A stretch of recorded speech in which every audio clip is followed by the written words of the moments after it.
Come to order. Clerk, will call the roll. Mr. Green? Here. Dr. Lott? Mr. Lyda? Here.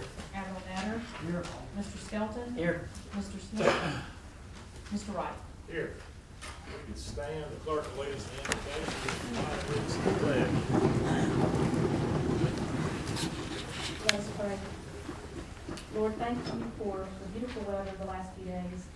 May it refresh us and maintain us through the cold, rainy days ahead. We praise you and thank you for the love and for all the blessings you bestow on us each day. We place in your care those present here tonight and all those in our community in need of your healing power. It is with grateful hearts that we lift up our military brothers and sisters and our police officers and firefighters who put their lives on the line for us every day.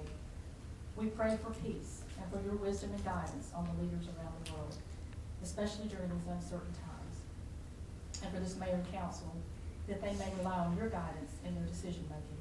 In your name we pray. Amen. I pledge allegiance to the flag of the United States of America and to the republic for which it stands, one nation, under God, indivisible, with liberty and justice for all.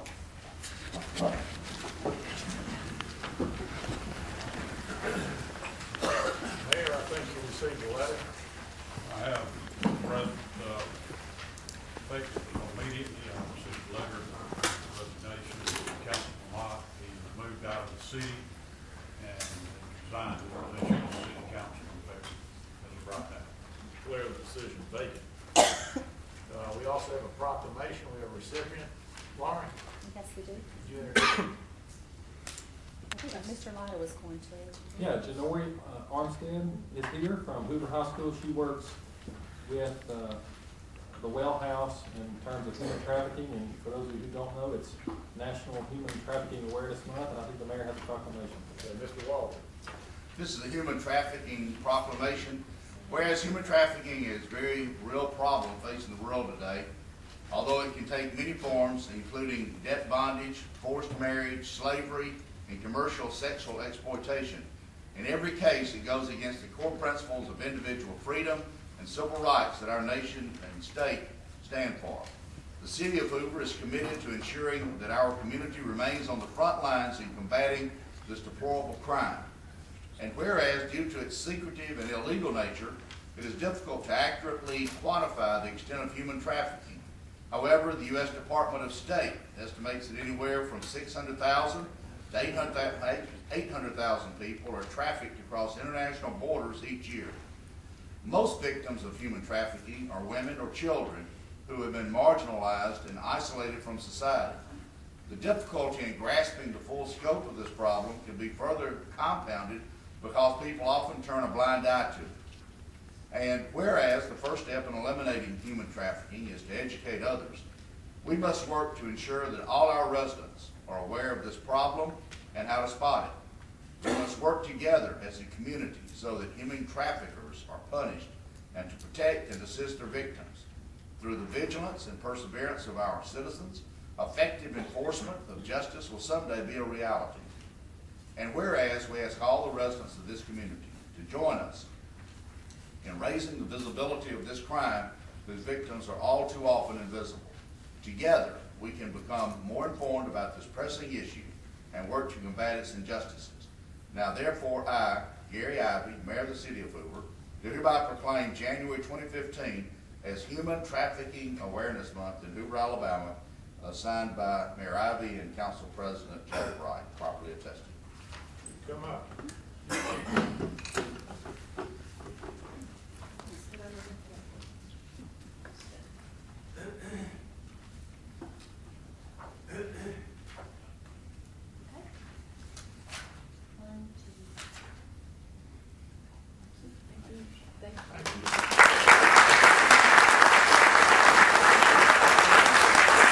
Each of you received a copy of the 115, 15 regular meeting and the 115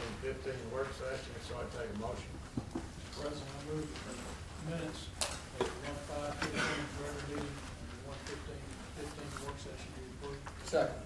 Motion is second, any discussion from the council? All in favor say aye. Aye. Opposed, nay. Minutes are approved. Resolution 52-21-15, Mr. Walker. This resolution authorizes the mayor to execute an addendum 1 to the claims services contract with Alternative Service Concepts LLC. Under this addendum, Alternative Service Concepts agrees to assume handling of claims with lost dates prior to November 10, 2014, as assigned by the city. Mr. President, I move the resolution 52-21-15 be approved. Second. Have a motion is second, discussion from the council. Discussion from the audience. All in favor say aye. Aye. Opposed, nay. Notice we have quite a few first-timers possibly here tonight. Let me explain to you, on last Thursday night, the council had a work session, went over each one of these items in more intimate detail and asked a lot of questions. So the reason it may sound brief to you, we're going to be passing something over rather quickly, as it's already been discussed last Thursday night. We go on to resolution 52-22-15. This resolution authorizes the mayor to execute a task order agreement with Shelby County and G Squared LLC for professional mapping services for 2014, which will provide for aerial photography and topographic mapping update. The photography will be completed by May 31st of this year, and the updated map feature will be completed by December 31 of this year. Mr. President, I move the resolution 52-22-15 be approved. Second. A motion is second, discussion from the council. Discussion from the audience. Hearing none, all in favor say aye. Aye. Opposed, nay. Resolution passed. Resolution 52-23-15, Mr. Walker. This resolution authorizes the mayor to sign the necessary agreements to effectuate approval of the city council for the Brookwood freestanding emergency care facility project pursuant to the appropriate code section of the state code. The medical clinic board of the city of Hoover is authorized to acquire, construct, enlarge, improve, own, lease, and build such clinics to promote the public health. The board's taking official action to authorize the project, and under an amendment to the board certificate of incorporation in March 30th of 1981, the board also has to obtain the approval of the mayor and council before undertaking this project. This resolution is intended to indicate the approval of council and the mayor. Mr. President, I move the resolution 52-23-15 be approved. Second. I have a motion is second, discussion from the council. Now, I've gotten quite a few letters, let me clarify this. The city of Hoover is putting no money in this project out of pocket. They're not writing any check, they're not issuing any grant. The city of Hoover's Medical Clinic Board, which is a tax-free entity, just like UAB Hospital on the western side is a tax-free entity, pays no taxes. What the city's giving up is approximately $60,000 of construction cost on the facility, because it's a tax-free entity, in Shelby County and the state of Alabama likewise. This is taxes we wouldn't receive if this project wasn't built. Also, since it's a tax-free entity, being the medical clinic board, just like UAB Hospital is tax-free entity, there's no property taxes to be paid on it, but there's none currently being paid except a raw land fee. And the real purpose of this facility, the UAB Hospital facility, and we hope there's another dozen come to Hoover, is to save Hoover citizens' lives and save your family members. And it's a wonderful thing for the city of Hoover to have these medical facilities. It greatly facilitates visiting and saving people's lives. And that's my comment on that. Additional comments from the council. Mr. President, how many patients do they expect to serve each year? Minimum 15,000 first year. How many do they expect to serve with the freestanding clinic over with UAB? Their estimate was 12,000. So we'll have 30,000 citizens or individuals served each year.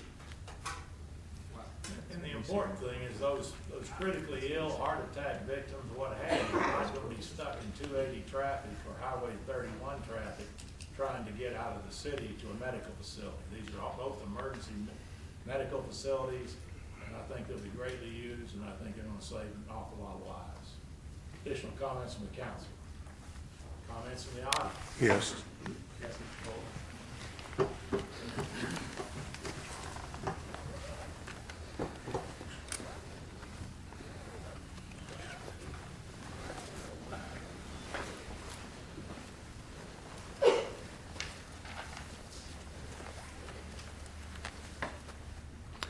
I'm Dan Fulton. I live on Bluff Park on Alford Avenue and been living here since 1956.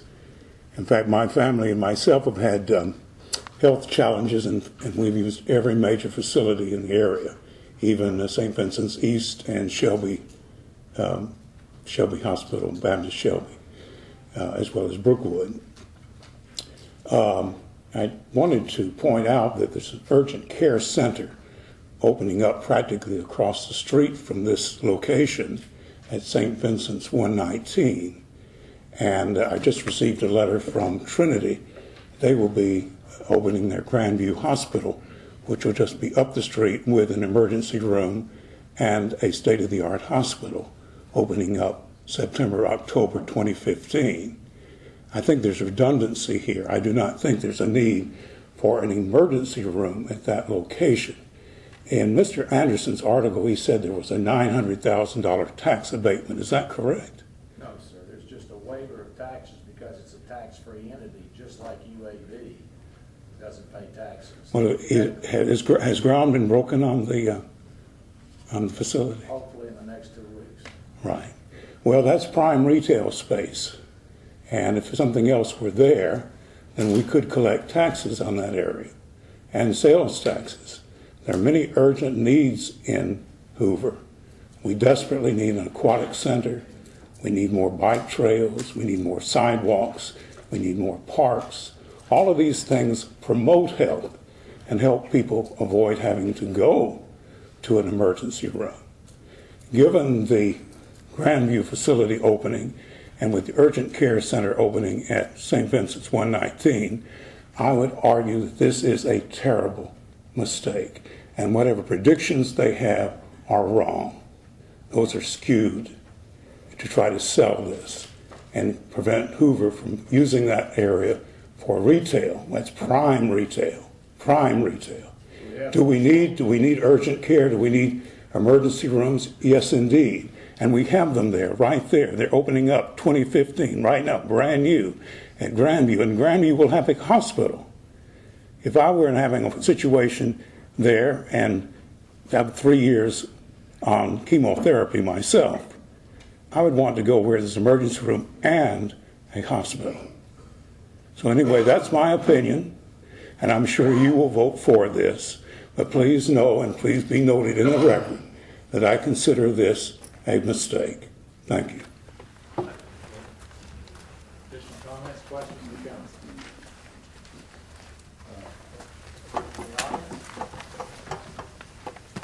Hearing none, all in favor say aye. Aye. Opposed, nay. Resolution approved.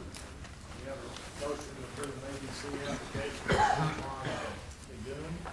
Today's date is June 2539, John Hawkins Parkway, Suite 137. This is a change in ownership on a previously approved site. Mr. President, I move for approval of the application. Second. I'll move this. Second, any discussion from the council? Any from the audience? All in favor say aye. Aye. Opposed, nay. Motion's approved.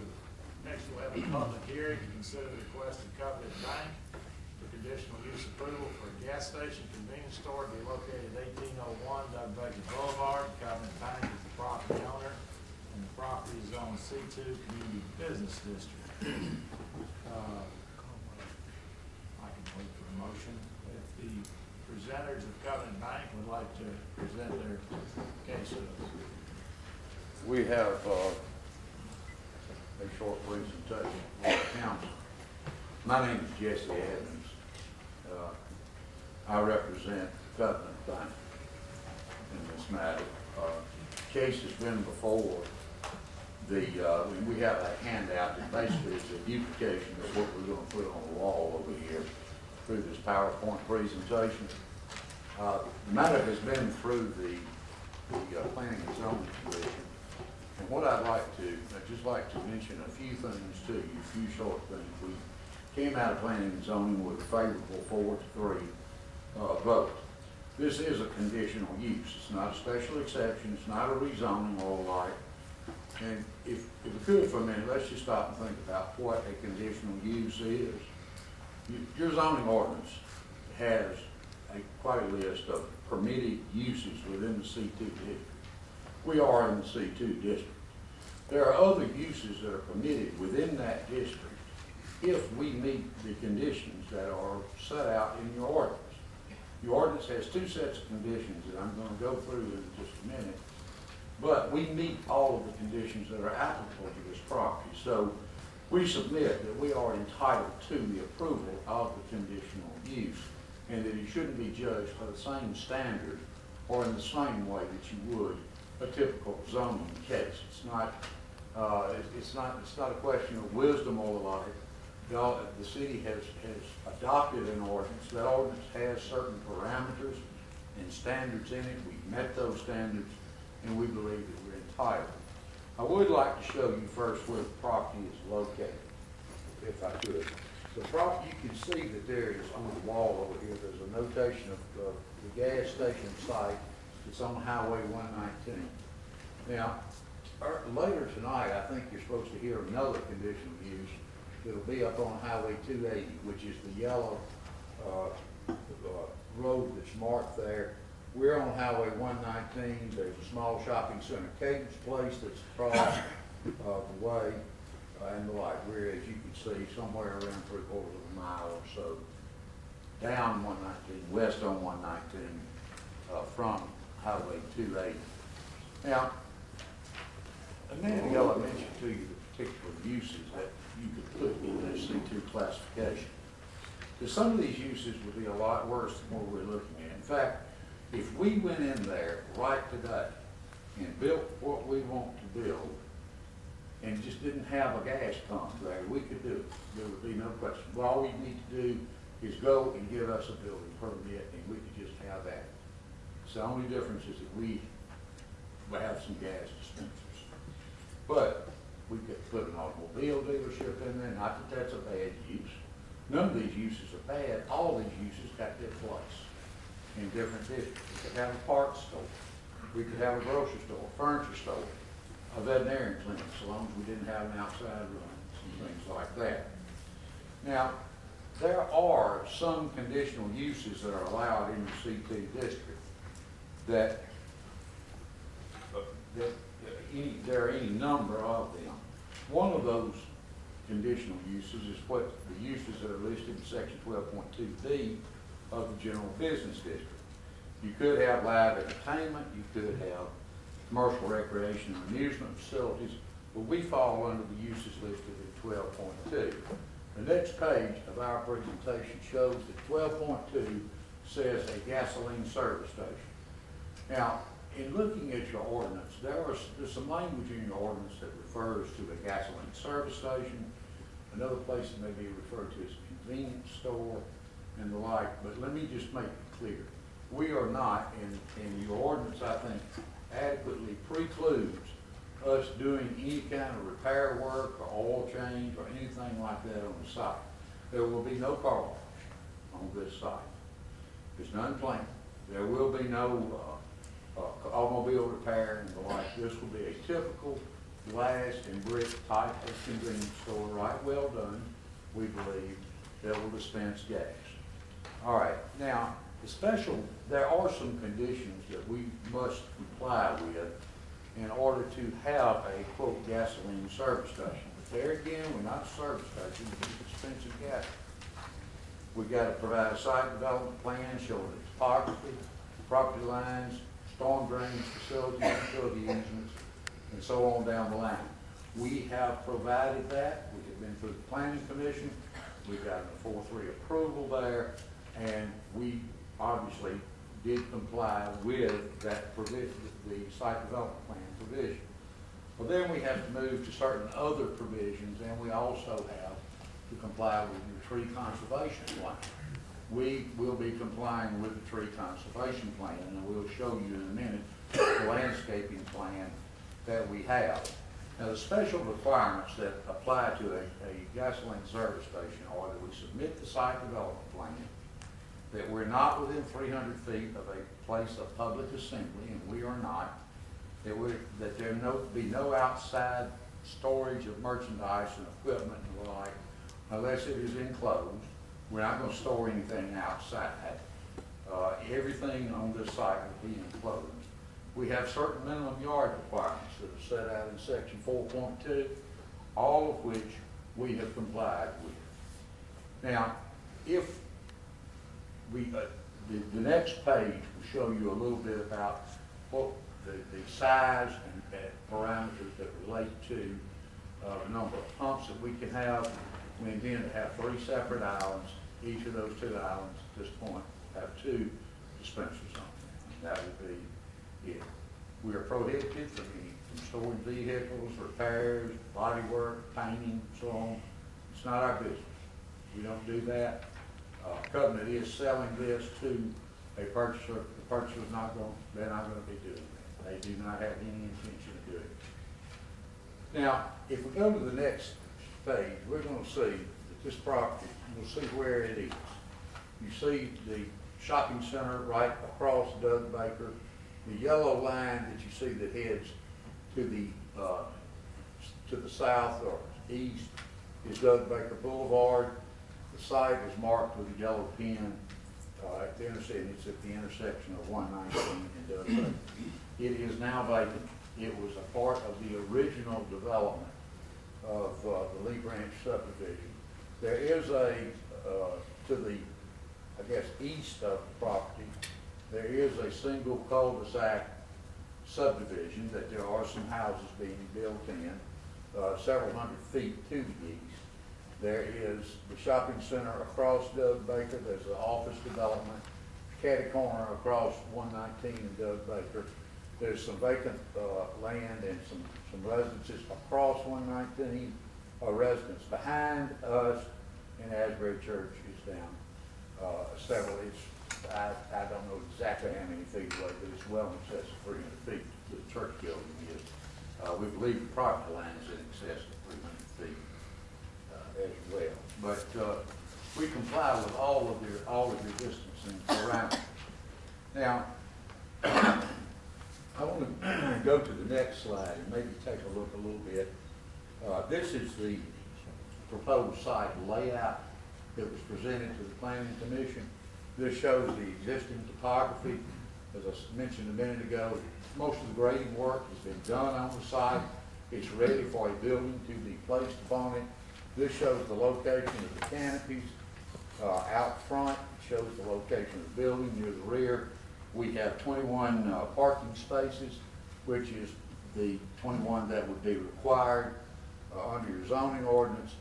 And there is an entrance and exit on Doug Baker Boulevard. There is a right-in only on Highway 119.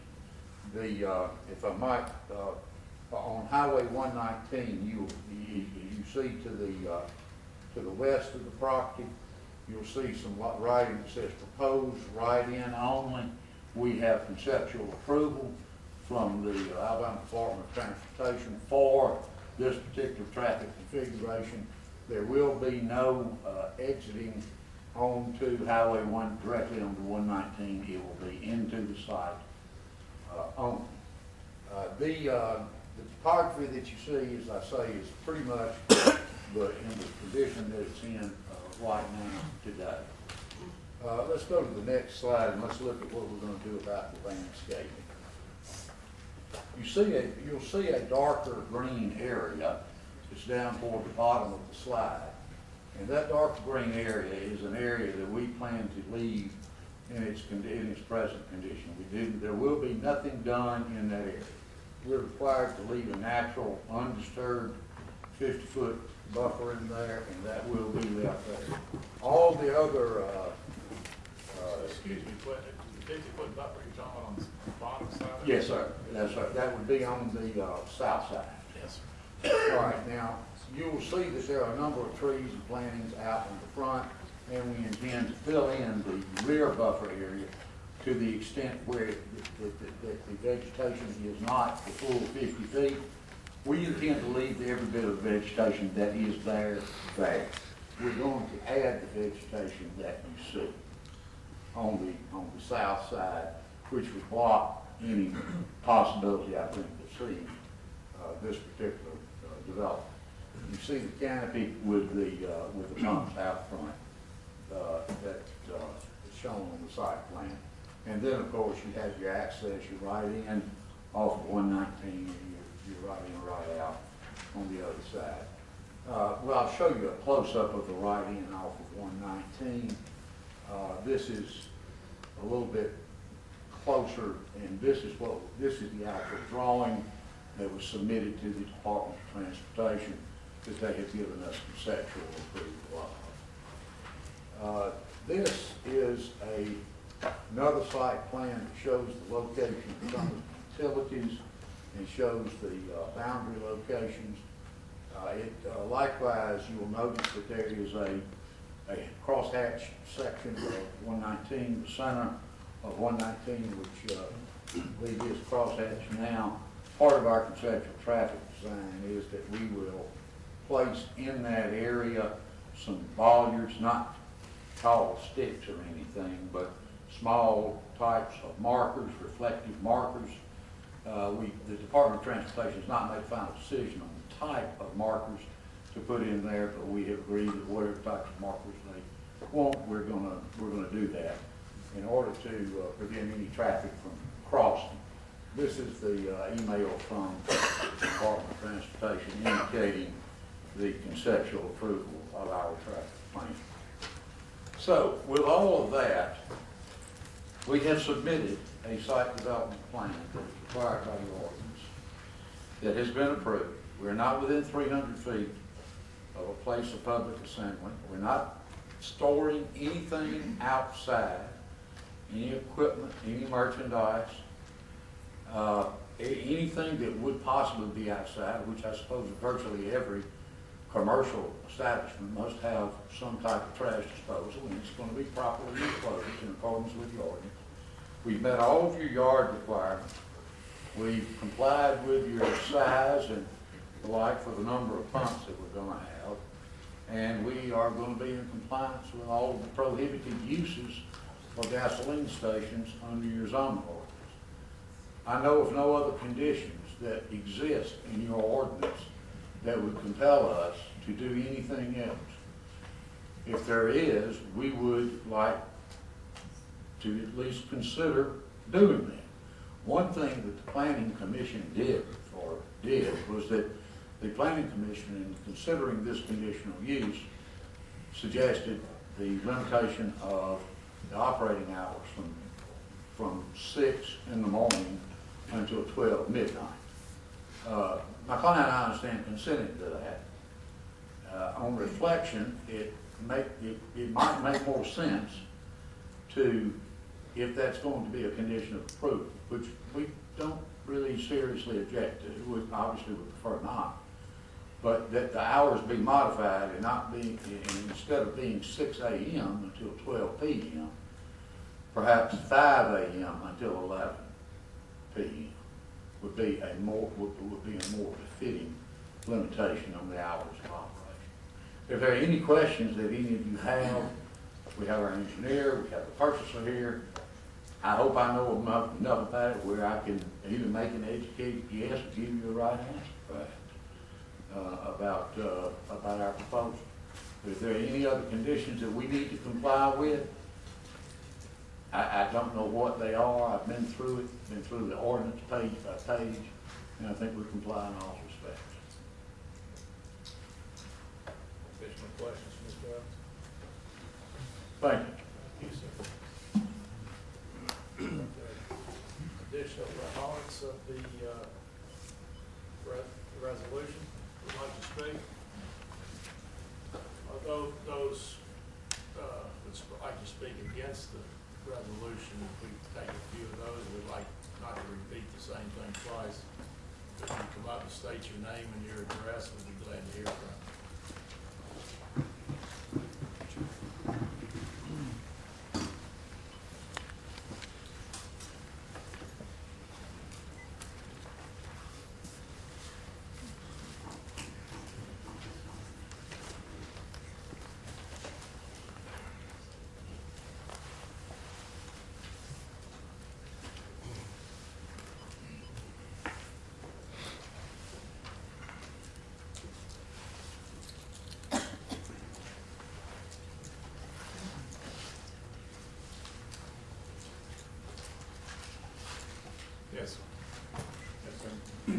Mayor, councilors, my name is Don Irwin. My address is 2315 Farley Road, Hoover, Alabama, and I'm with Barber Companies.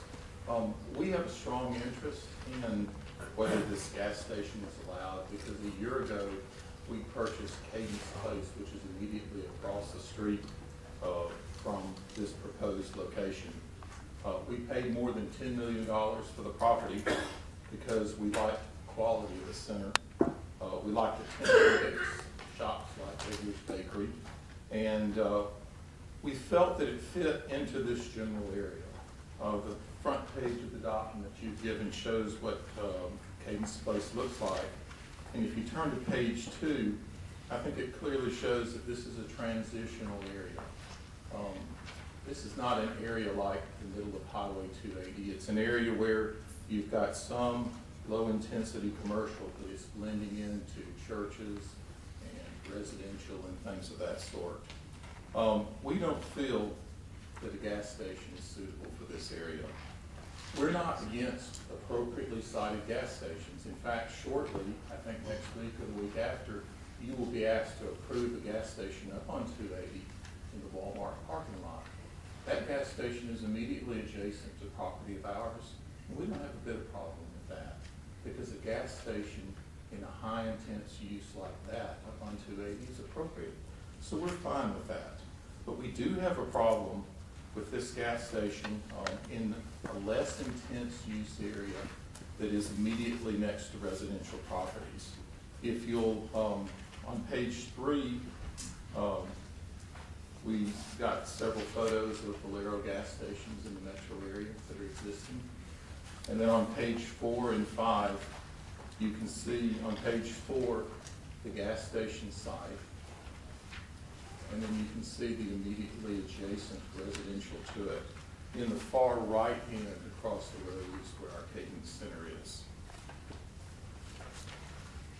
If you look on page 5, we took the applicant's site plan and overlaid it on Google Earth so that you could see how that site plan would lay. I noticed they showed that site plan in their slide, but they didn't show the residential adjacent to it. And this visual does show the adjacent residential next to it. Barber Companies buys and holds properties for long term. We now have about $30 million invested in the city of Hoover, and we've made a long-term commitment to Hoover. In contrast, this proposed gas station, to our knowledge, is the only property that the applicant has in the city of Hoover, and when they sell it, to our knowledge, the applicant will have no property and no long-term investment in the city of Hoover. Let's look at the proposed project. First of all, if you would turn to page 6,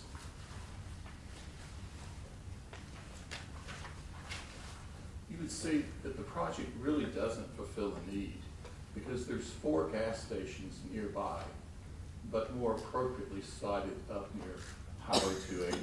So it's not as if this area is starving in need of a gas station, or for that matter, a convenience store.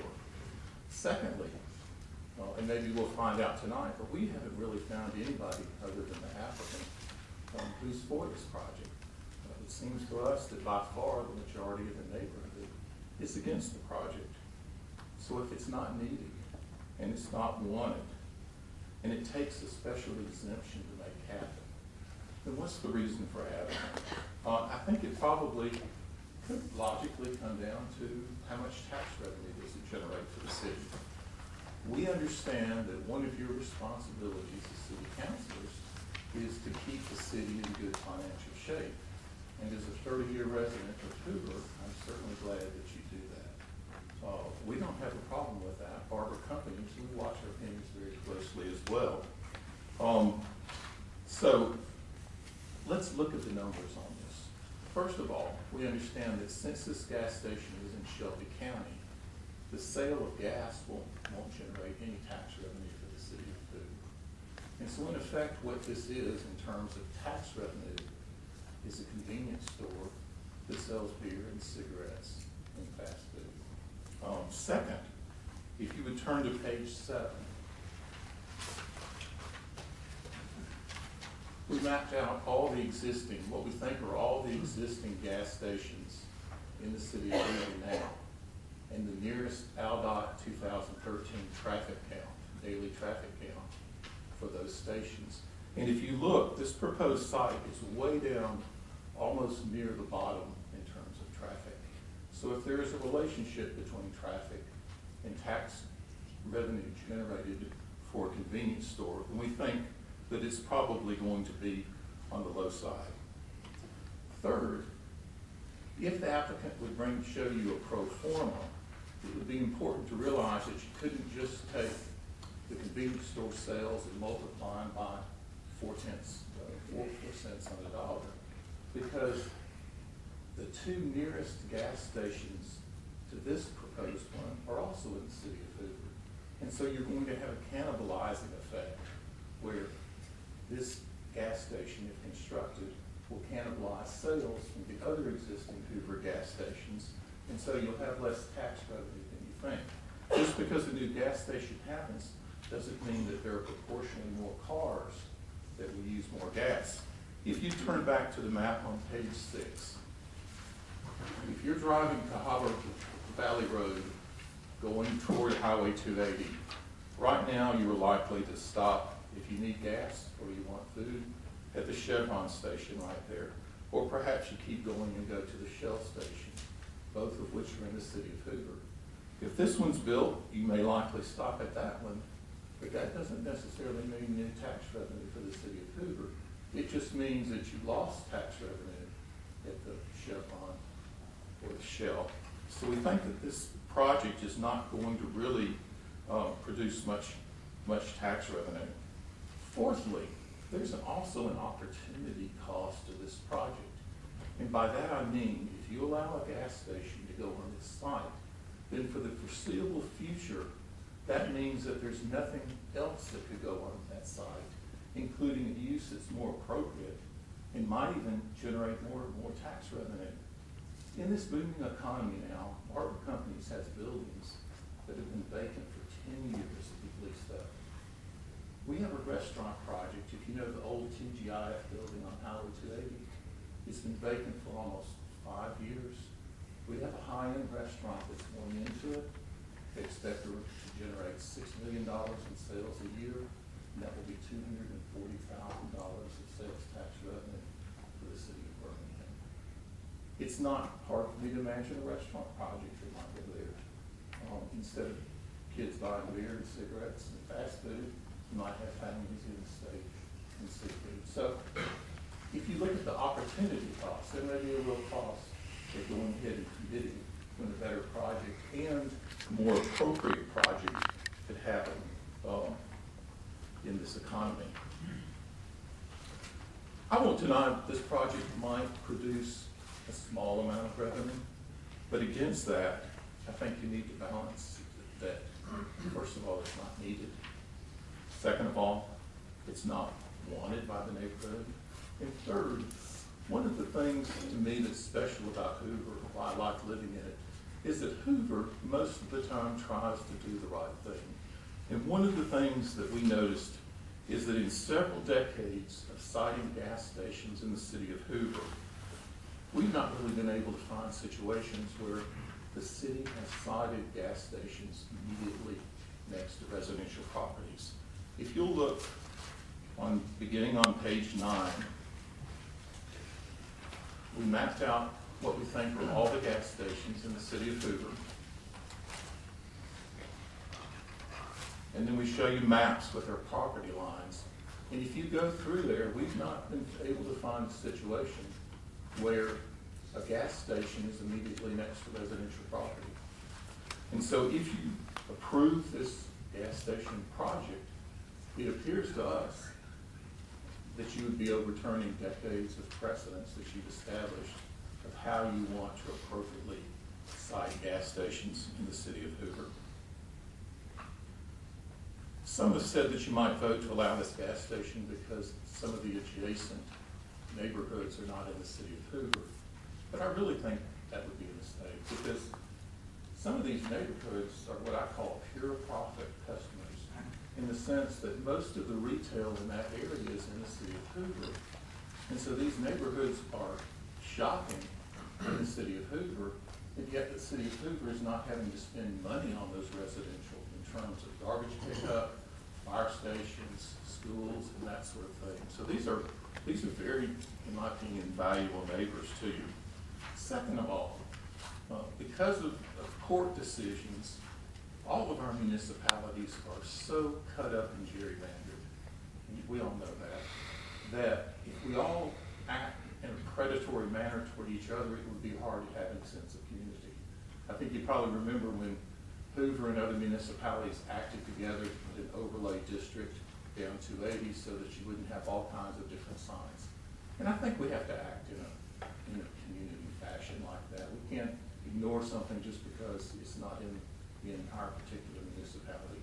And finally on that topic, if we did, it might be sending a green light to other municipalities where Hoover residential bumps up against other municipalities for them to go ahead and do things like that. So I understand the need always for tax revenue, but the amount of this monetary rate I think is very, very small. If we assumed $40,000 of tax revenue a year generated, that's 3/100ths of 1% of Hoover's fiscal 2015 budget. Every penny counts, but then on the other hand, I think you have to weigh it against the other factors. Barber companies, to all of our memory, has never come out publicly against commercial development before, but we felt that this one was so inappropriately cited that we felt that we needed to. We know that you have the discretion whether or not to allow conditional use on this property, and so we ask you to not allow this gas station on this site. Thank you. Thank you, sir.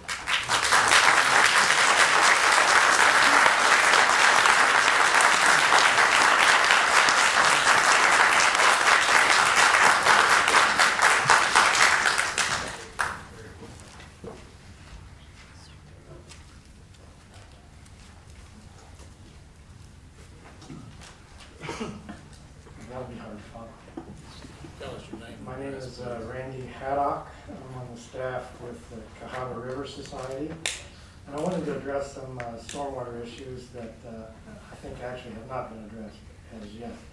I understand that the applicant has correctly described that all the permitting has been gone through and approved, but there's something I feel that needs to be pointed out. Mr. Pate has pointed out and suggested that, and asserted that the city of Hoover has probably the best, if not, or one of the best, if not the best, stormwater programs in the state of Alabama. And I would not disagree with that. However, I do have to point out something that is not in your permit that turns out to be the most important problem that the Cahaba River has right now. Right now, your MS4 permit that manages stormwater does not require dealing with the increased volume that comes from increasing the imperviousness. I've been told, and I don't have this firsthand, but there's been a representation made that the volume of runoff from this site would not increase. Well, I can assert, I want to assure you that the volume of runoff will increase when you pave it and fail to address that increased volume by having underground infiltration structures or some other means of dealing with that.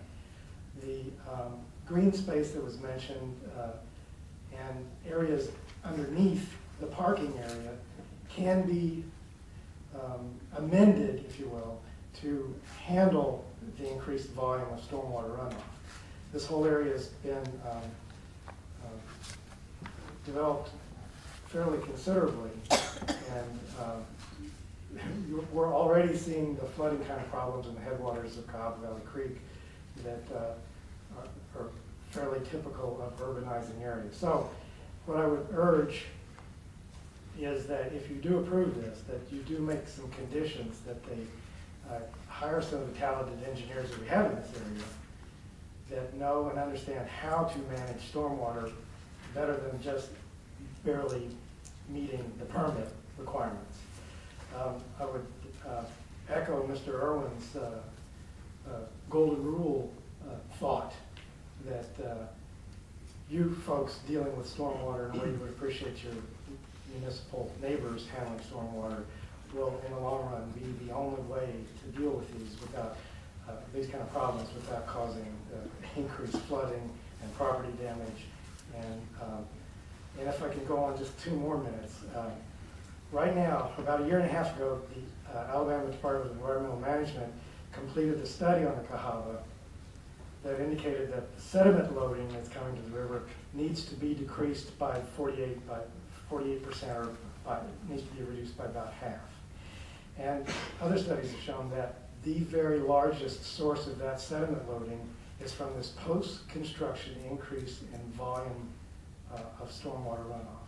So as we put more water into these streams due to pavement and rooftops, they are literally gouging out the streams and entraining sediment, and that is being delivered to the river. So that source of sediment is called the post-construction source, and it's something that as time goes on, ADEM, we believe, is going to start requiring more and more compliance with dealing with that problem.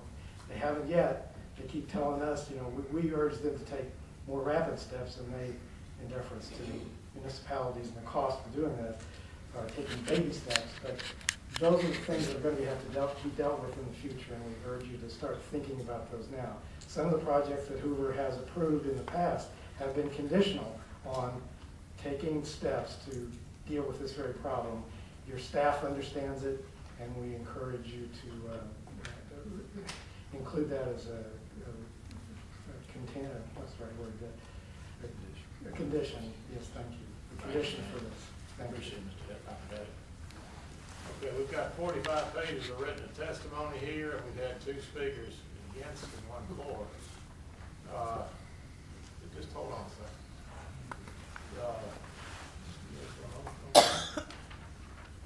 So I take a motion. Mr. President, I move for approval of the application.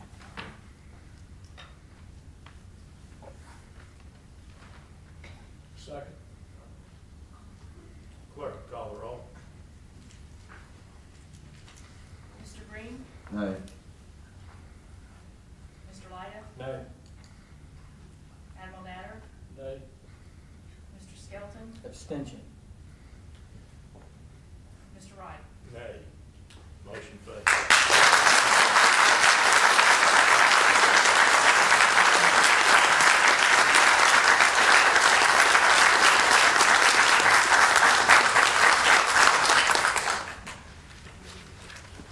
We'll go on to set public hearings, February 16th. For the ordinance, Representative Murphy Oil is requesting conditional use approval for a proposed fueling station at the Walmart. Councilor Chris Peters, Cross Creek, requesting conditional use approval. Construction of the church on the Ross Bridge. Payment of bills. Move the bill as submitted. Second. Motion is second. All in favor say aye. Aye.